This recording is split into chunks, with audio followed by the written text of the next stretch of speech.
এক ব্যক্তি স্বপ্ন দেখতেছে যে একটা বাঘ তাকে পেছন থেকে দৌড়াচ্ছে, সামনে একটা কূপ, বাঘের ভয়ে সে কূপের মধ্যে লাফ দিছে, দেখে কূপের ভিতরে সাপ বসে আছে। কূপ দিয়ে পড়তে পড়তে মাঝখানে সে একটা রশি পাইছে, ওটা ধরে ফেলছে। রশি পাওয়ার পর ওই রশি যেখানে ধরছে ঠিক সেই জায়গায় দেখে একটা মৌমাছির বাসা, মধু আর মধু। এই মধু পাইয়া সে উপরে বাঘের কথাও ভুলে গেছে, নিচে সাপের কথাও ভুলে গেছে। এটা সত্য ঘটনা।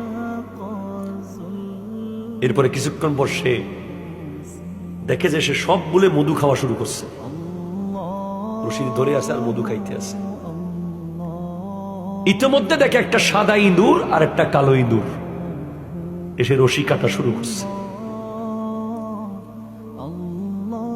এখন যেই মাত্র রশিটা শেষ মুহূর্তে গেছে গা, এখন পড়বে, ঠিক নিচে পড়ে যাচ্ছে, তার ঘুম পেয়ে গেছে। এবার সে ইমাম গাজালির দরবারে গিয়ে বলে, হুজুর আমি এটা কি দেখলাম? ইমাম গাজালি যিনি ৫ম শতাব্দীর মুজাদ্দিদ, যার বই পড়ে পড়ে এখনো আমেরিকা ইউরোপে মানুষ মুসলমান হয়, বিশ্ববিখ্যাত দার্শনিক, মুসলিম মুসলমানদের গৌরব ইমাম গাজালি বলে, উপরে যে বাঘটা তোমাকে দৌড়াচ্ছিল সে ছিল আজরাইল আলাইহিস সালাম, আর কূপটা ছিল তোমার কবর, নিচে সাপগুলো তোমার কবরের আযাব, আর রশিটা ছিল তোমার হায়াত, মৌমাছির বাসা ছিল দুনিয়া। তুমি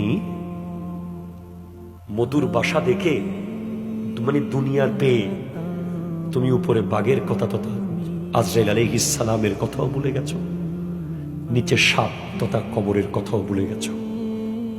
হুজুর সাদা ইঁদুর আর কালো ইঁদুর গুলো কি ছিল? সাদা ইঁদুর দিন, কালো ইঁদুর রাত। রাত দিন রাত দিন করে তোমার হায়াত চলে যাচ্ছে। যেই মাত্র তুমি মারা যাবে ঠিক সেই সময় তোমার স্বপ্ন ভেঙে গেছে, তুমি কবরে চলে যাচ্ছ। ভাই আপনাদের জন্য কষ্ট করে ইসলামিক ভিডিও বানাই ভাই, আমাদের এই ভিডিওতে একটা লাইক দিবেন, আমাদের চ্যানেলটাকে ভাই সাবস্ক্রাইব করে আমাদের পাশে থাকবেন। ভিডিও না দেখেন তাতে কোনো দুঃখ নাই ভাই, আমাদের চ্যানেলটাকে একটা সাবস্ক্রাইব করে দেবেন ভাই, এটি আপনার কাছে অনুরোধ ভাই, প্লিজ ভাই আমাদের চ্যানেলটাকে একটা সাবস্ক্রাইব করে দিবেন।